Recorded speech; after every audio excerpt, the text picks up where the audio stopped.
నమస్తే welcome to 30/60 news నేను ప్రతిభ ముందుగా హెడ్లైన్స్ గవర్నమెంట్ రేట్లకు అంగీకరించి ఆసుపత్రులకు Aarogyasri Telangana cabinet sub committee కీలక నిర్ణయం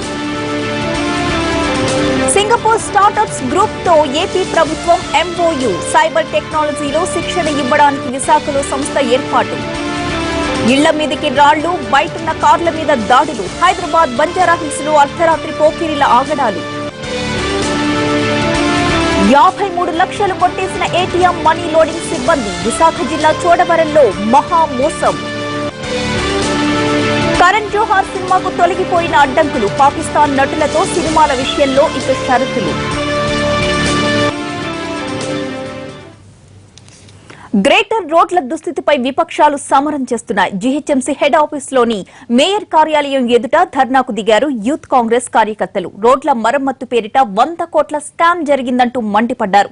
ప్రభుత్వానికి వ్యతిరేకంగా నినాదాలు చేశారు. గ్రేటర్ లో రోడ్ల దుస్థితి స్కామ్ పై ప్లకార్డులు పట్టుకున్న యూత్ కాంగ్రెస్ కార్యకర్తలు ఛాంబర్ ఎదుట బైఠాయించారు.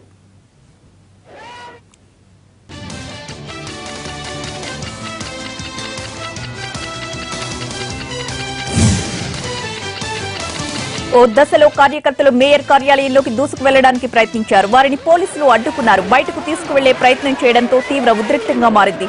నిరసనకారులు పోలీసుల మధ్య తోపులాట జరిగింది. పోలీసులతో వాగ్వాదానికి దిగారు కార్యకర్తలు. వారికి సర్ది చెప్పడానికి మిగిలిన వారు ప్రయత్నించగా కార్యకర్తల నిరసనలు కేకలతో కార్యాలయం హోరెత్తిపోయింది.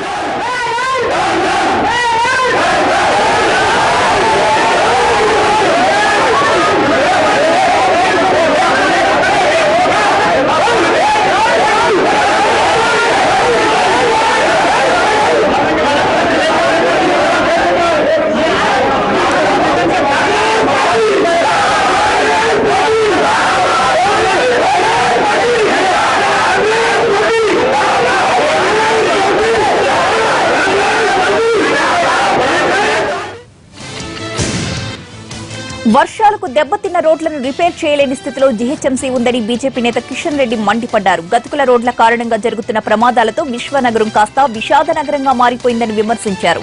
హైదరాబాద్ లో రోడ్లు బాగు చేయాలని డిమాండ్ చేస్తూ బీజేపీ నేతలు నల్లకుంటలో ఆందోళన చేశారు. ఈ ధర్నాలో బీజేపీ తెలంగాణ అధ్యక్షుడు లక్ష్మణ్, గ్రేటర్ అధ్యక్షుడు వెంకటరెడ్డి పాల్గొన్నారు.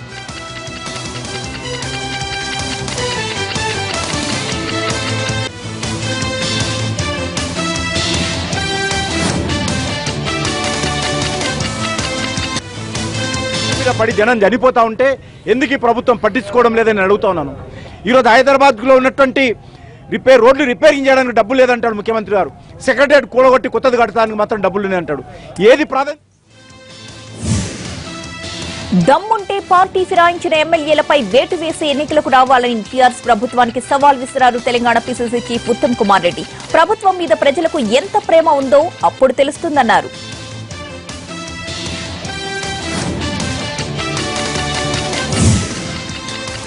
ఫీజు రీయింబర్స్మెంట్ బకాయిలు విడుదల చేయాలని డిమాండ్ చేస్తూ టీఎన్ఎస్ఎఫ్ చేపట్టిన మినిస్టర్ క్వార్టర్స్ ముట్టడి ఉద్రిక్తతకు దారితీసింది. 200 కోట్ల మేర పెండింగ్ లో ఉన్న బకాయిలను తక్షణమే విడుదల చేయాలని డిమాండ్ చేశారు. భారీ ర్యాలీగా మినిస్టర్ క్వార్టర్స్ కు చేరుకుని రోడ్డుపై బైఠాయించారు. లోనికి వెళ్లేందుకు ప్రయత్నించడంతో పోలీసులు వారిని అడ్డుకుని అరెస్ట్ చేశారు.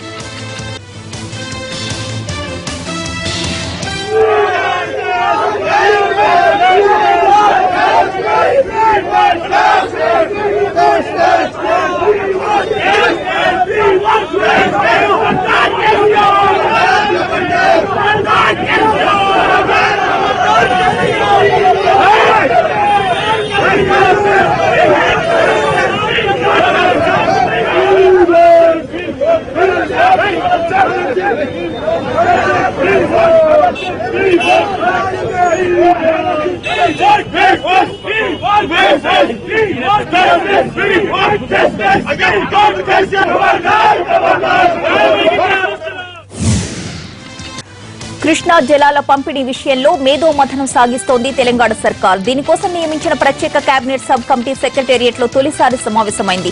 మంత్రి హరీష్ అధ్యక్షతన జరిగిన భేటీలో పోచారం శ్రీనివాస్ రెడ్డి, తుమ్మల నాగేశ్వరరావు, జగదీష్ రెడ్డి, జూపల్లి కృష్ణారావు, ప్రభుత్వ సలహాదారు R Vidyasagar Rao, irrigation special chief secretary Joshi, ఇతర అధికారులు పాల్గొన్నారు. బ్రిజేష్ కుమార్ ట్రిబ్యునల్ తీర్పుతో తెలంగాణకు జరుగుతున్న అన్యాయంపై న్యాయపరంగా ఎలాంటి కార్యాచరణ చేపట్టాలి అన్న అంశంపై 2 గంటలకు పైగా చర్చించారు.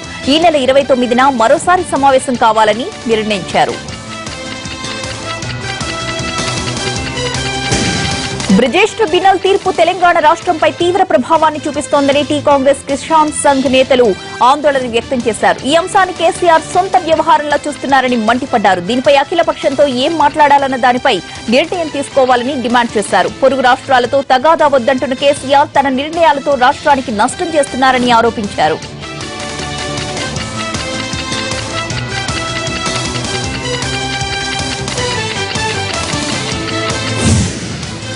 అత్యాధునిక సాంకేతికతకు తమ ప్రభుత్వం పెద్దపీట వేస్తోందన్నారు ఏపీ మంత్రి Palle Raghunath Reddy. Monetary authority of Singapore తో ఒప్పందం కుదుర్చుకున్నామన్న ఆయన ప్రపంచానికి దిశ నిర్దేశించే శక్తి సింగపూర్ ఫిన్టెక్ స్టార్టప్స్ కు మాత్రమే ఉందన్నారు. విశాఖలో అన్ని రకాల వనరులు, మౌలిక సదుపాయాలు ఉన్నాయని, సైబర్ టెక్నాలజీలో అత్యుత్తమ శిక్షణ ఇవ్వడానికి అంగీకారం కూడా కుదిరిందని అన్నారు. రాష్ట్రంలో సాంకేతిక పరిజ్ఞానం కలిగిన 6 లక్షల మంది విద్యార్థులు ఉన్నారని వివరించారు మంత్రి పల్లె.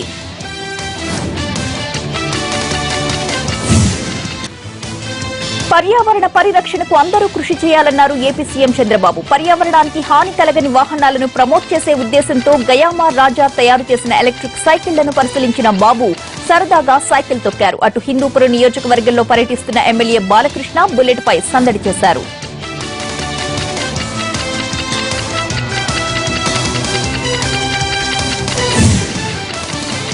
ఆర్థిక ఇబ్బందులు ఎన్ని ఉన్నా రాష్ట్రాన్ని అభివృద్ధి చేయాలని దృఢ సంకల్పంతో ముందుకు వెళుతున్నామన్నారు ఏపీ సీఎం చంద్రబాబు నాయుడు. పేద విద్యార్థుల విదేశీ చదువుల కోసం 10 లక్షల ఆర్థిక సహాయం చేస్తున్నామన్న బాబు ఇబ్బందుల కారణంగా ఎవరూ చదువు మానేయొద్దని సూచించారు.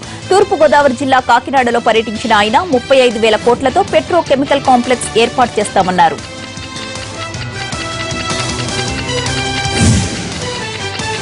నల్లధనం ప్రకటించని వాళ్లకు మోడీ అంటే ఏంటో త్వరలోనే తెలుస్తుందన్నారు కేంద్ర మంత్రి వెంకయ్య నాయుడు. హైదరాబాద్ హైటెక్స్ లో జరిగిన చార్టెడ్ అకౌంటెంట్ల అంతర్జాతీయ సదస్సుకు ఆయన హాజరయ్యారు. జ్ఞాన యజ్ఞ పేరుతో 2 రోజుల పాటు ఈ సదస్సు జరగనుంది. ప్రస్తుతం ప్రపంచంలోని ప్రముఖ కంపెనీలను భారతీయులే సీఈఓలుగా ఉండి ముందుకు నడిపిస్తున్నారని వెంకయ్య తెలిపారు. ప్రపంచ దేశాల జీడీపీ పడిపోతుంటే భారత్ జీడీపీ పెరుగుతోందన్నారు.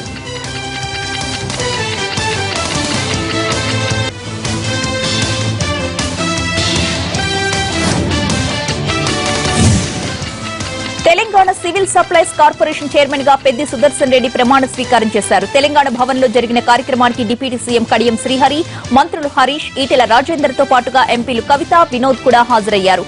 ఉద్యమకారుడికి గుర్తింపు దొరికిందని, టీఆర్ఎస్ లో పనిచేసిన ప్రతి ఒక్కరికి అవకాశం వస్తుందని అన్నారు కడియం.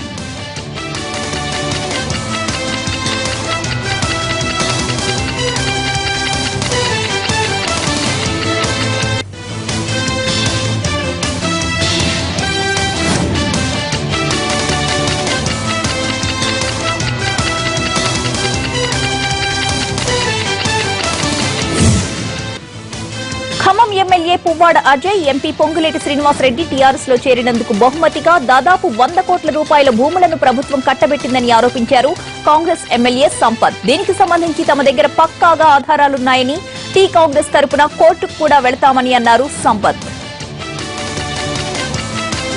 పొంగులేటి శ్రీనివాసరెడ్డి ఇద్దరు కలిపి దాదాపు 100 కోట్ల ప్రభుత్వ భూమిని కట్టబెట్టి 1200 కోట్ల రూపాయల కాంట్రాక్ట్ ఇచ్చి ఇద్దరిని కూడా లోబర్చుకొని టీఆర్ఎస్ పార్టీలో చేర్చుకున్నటువంటి వాస్తవాన్ని పార్టీ ఫిరాయిస్తే ఎమ్మెల్యేలు అర్హులా అనర్హులా అన్న దాని మీదనే ఈరోజు హైకోర్టులో జరిగింది, సుప్రీంకోర్టులో జరుగుతూ ఉంది.